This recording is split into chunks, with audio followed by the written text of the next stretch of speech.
নমস্কার, ভিলেজ কিচেনের তরফ থেকে আপনাদের সবাইকে অনেক অনেক স্বাগত জানাই। চলে এলাম প্রতিদিনের মতো আবার আজকে আপনাদের সামনে মাংস এক দারুণ স্বাদের রেসিপি নিয়ে।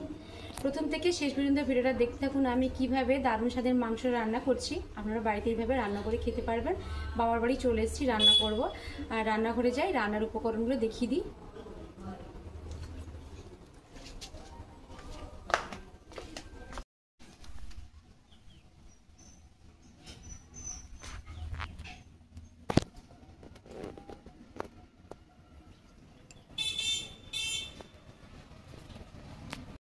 কি বলছি, দরকার হবে না।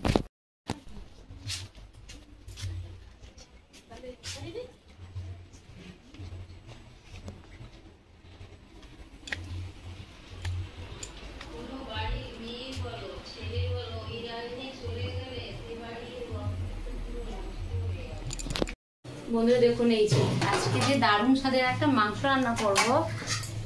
এই যে এটা 3 কিলো মাংস পরিষ্কার করে ধুয়ে নিয়েছি। আর এই যে আলু আছে, আর টমেটো কুচি, পেঁয়াজ কুচি, ধনেপাতা কুচি, আর এখানে আছে রসুন বাটা, আর সরষের তেল নিয়েছি। আর এখানে আছে আদা, শুকনো লঙ্কা, কাঁচা লঙ্কা বাটা, আর গোটা গরম মশলা আছে, হলুদ গুঁড়ো, আর লঙ্কা গুঁড়ো, আর ধনে গুঁড়ো আছে। এই দেখুন, এই যে টক দই নিয়েছি, লবণ নিয়েছি, আর মিট মশলা নিয়েছি। কড়া বসিয়ে দিয়েছি, সরষের তেল দিয়ে দিচ্ছি।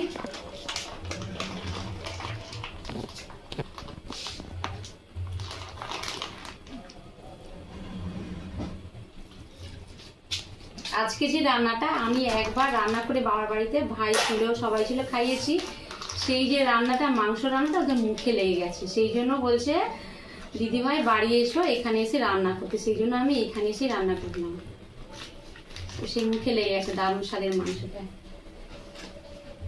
যেহেতু ভাই কোটায় গেল, তখন কিছু মাংস হয়, নিরামিষই, বাবাদের পুজো হয়েছিল।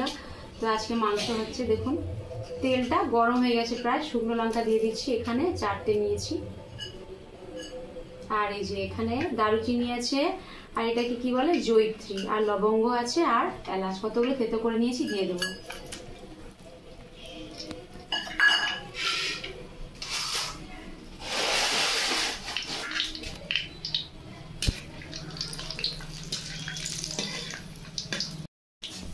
গরম মশলা একটা সুন্দর ভাজা ভাজা গন্ধ বেরোচ্ছে, দেখুন। তারপরে এই মাংস দিয়ে দিচ্ছি।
এবং মাংসটা ভাজা ভাজা হয়ে আসছে, আর কতটা জলও বেরিয়েছে। আমি কিন্তু এখন কোনো লবণ দিইনি।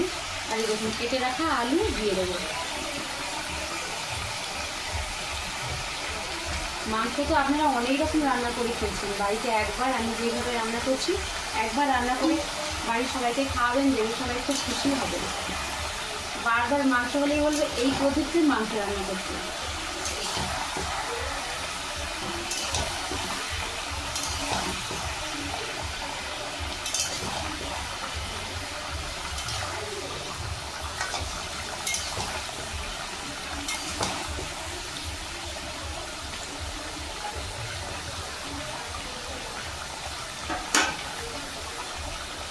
পেঁয়াজ কুচি দিয়ে দেবো। এখানে আছে 300 গ্রামের, ধরো 400 গ্রাম পেঁয়াজ টুকরো করে কেটে নিয়েছি, সব দিয়ে দেবো।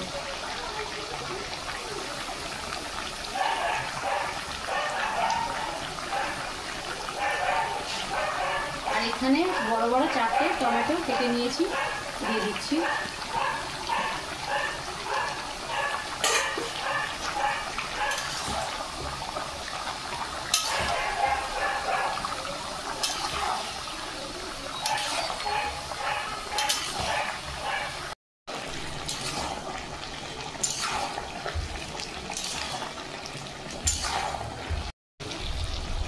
রসুন বাটা দিয়ে দিচ্ছি।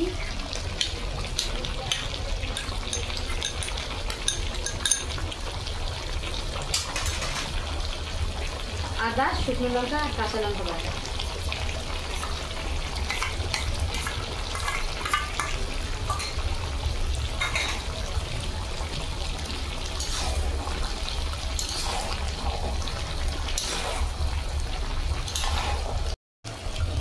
ধনে গুঁড়ো দেখুন 1 চামচ দিয়ে দিচ্ছি।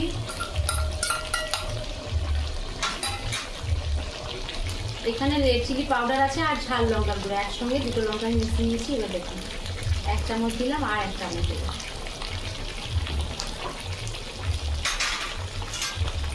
হলুদ গুঁড়ো 1 চামচ আর 1 চামচ।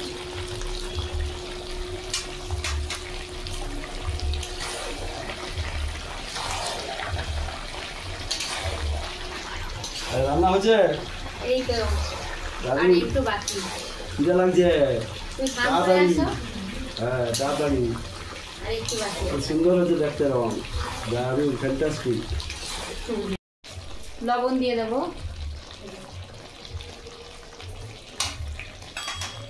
এখানে দেখুন 100 গ্রাম টক দই আছে, টক দই পুরোটা দিয়ে দেবো।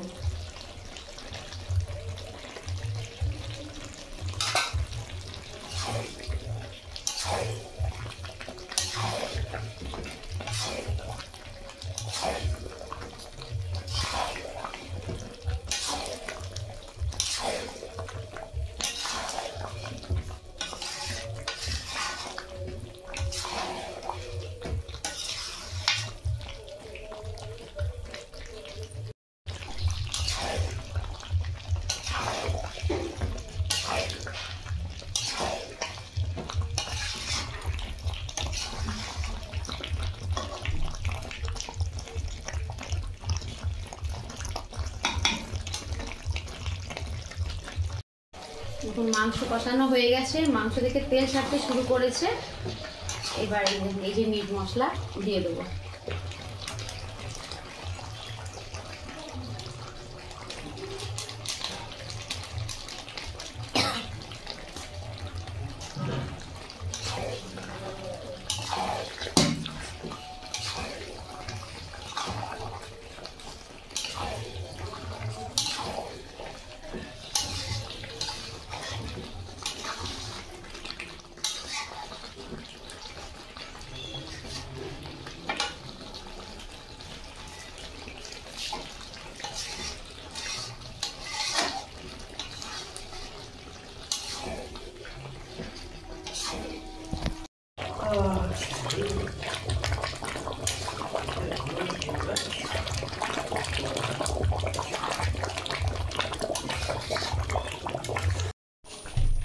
দেখুন মাংসের ঝোল হয়ে গেছে, খুব কিন্তু জুস করলাম না, একটু মাখা মাখা আছে আর আলু একদম সেদ্ধ হয়ে গেছে।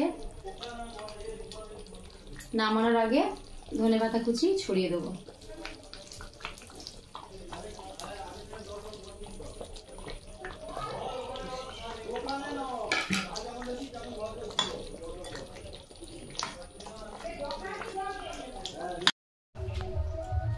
মাংস হয়ে গেছে, ঢেলে নিচ্ছি।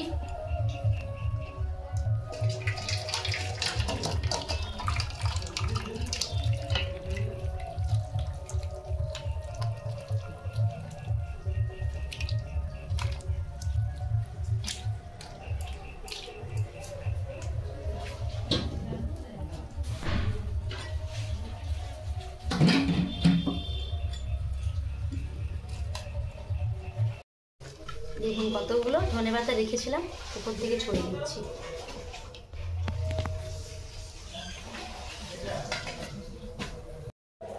দেখুন নিচে দারুণ স্বাদের মাংসের ঝোল, খুব কিন্তু রিচ করিনি। দেখুন অনেক সময় মাংস রান্না করলে তার সাইড থেকে তেল ছেড়ে আসে, লাল হয়ে যায়, এগুলো কিন্তু এই যে রান্নাটা করছি সাদা মাটা কিন্তু সবাই খুব মানে কি বলবো খেতে ভালোবাসো। আর এরকমই সবসময় রিচ খাওয়া তো আর খেলে ভালো না, নর্মাল খেতে হয়, শরীরের তো আমাদের যা অবস্থা সবাই রিচ খাওয়াটা না খেলেই ভালো। তো এর থেকে আমি আরও ভালো ভালো রান্না আপনাদের সামনে তুলে ধরার চেষ্টা করব। ভিডিও যদি ভালো লেগে থাকে লাইক কমেন্ট সাবস্ক্রাইব করবেন, পাশে বেল আইকনটি প্রেস করবেন। আমি যা যা সর্বপ্রথম রান্না করব আপনাদের কাছে পৌঁছাবে। সবাই সুস্থ থাকবেন, ভালো থাকবেন। পরে ভিডিওতে দেখা হচ্ছে। নমস্কার।